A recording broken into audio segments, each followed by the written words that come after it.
Hi friends, இந்த வீடியோவில் 11th ஸ்டாண்டர்டுக்கான கெமிஸ்ட்ரி செகண்ட் மிட்டம் எக்ஸாமுக்கான ஒரிஜினல் கொஷின் பேப்பரை பற்றி பார்க்க போகிறோம். வீடியோவை ஸ்கிப் பண்ணாமல் ஃபுல்லாக வாட்ச் பண்ணுங்கள். இந்த கொஷின்ஸ் உங்களுக்கு கண்டிப்பாக ரொம்பவே யூஸ்ஃபுல்லாக இருக்கும்.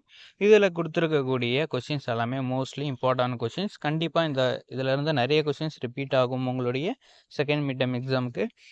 மோஸ்ட்லி எல்லா கொஷின்ஸுமே வர்றதுக்கான வாய்ப்புகளும் இருக்குது, ஒரு சில டிஸ்ட்ரிக்க்கு மட்டும். ஸோ ஃபஸ்ட்டு உங்களுக்கு கொடுத்துருக்கக்கூடிய 10 1 மார்க்ஸ் பார்த்தோம் அப்படின்னாக்கா, மோஸ்ட்லி இது எல்லாமே புக் பேக்ஸ் அப்படி இருந்து தான் வரும். 8 கண்டிப்பாக புக் பேக்ஸ் இருக்கும். 2 வந்து உங்களுக்கு புக்கின்லேருந்து வர்றதுக்கான வாய்ப்புகள் இருக்குது. ஸோ நெக்ஸ்ட்டு பார்த்தோம் அப்படின்னாக்கா 2 மார்க்ஸ் 2 மார்க்ஸ் நீங்கள் வந்து கண்டிப்பாக ரைட் பண்ணணும். அதில் 15 கொஷின் வந்து கண்டிப்பாக உங்களுக்கு வந்து கம்பல்சரி கொஷினாக கேட்பாங்க. அது என்னென்ன கொஷின் அப்படின்றத நீங்கள் வந்து ரீட் பண்ணீங்க அப்படின்னாலே உங்களுக்கே தெரியும். 3 மார்க் கொஷின்ஸ் அப்படின்னு பார்க்கும்போது உங்களுக்கு 3 ரைட் பண்ணுற மாதிரி கொடுத்துருப்பாங்க. 20 கொஷின்ஸ் வந்து உங்களுக்கு கம்பல்சரி கொஷின்ஸ். அது கண்டிப்பாக இந்த மாதிரி ஈக்குவேஷன்ஸ் மாதிரி தான் கொடுத்துருப்பாங்க. ஆர்கானிக் கெமிஸ்ட்ரியில் இருந்து தான் அந்த கொஷின்ஸ் வந்து உங்களுக்கு வரும்.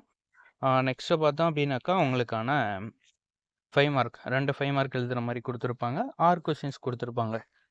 ஒரு கொஷின்ஸ் கொடுத்துட்டு அதுக்கடுத்து இன்னொரு கொஷின்ஸ் கொடுத்துருப்பாங்க. ரெண்டுத்தில் ஏதாச்சும் ஒன்று நீங்கள் எழுதுகிற மாதிரி இருக்கும். ஸோ கண்டிப்பாக இந்த கொஷின்ஸ் எல்லாமே உங்களால் எழுத முடியும். கண்டிப்பாக இந்த கொஷின்ஸ் இதில் இருக்கக்கூடிய கொஷின்ஸும் படிச்சுக்கோங்க.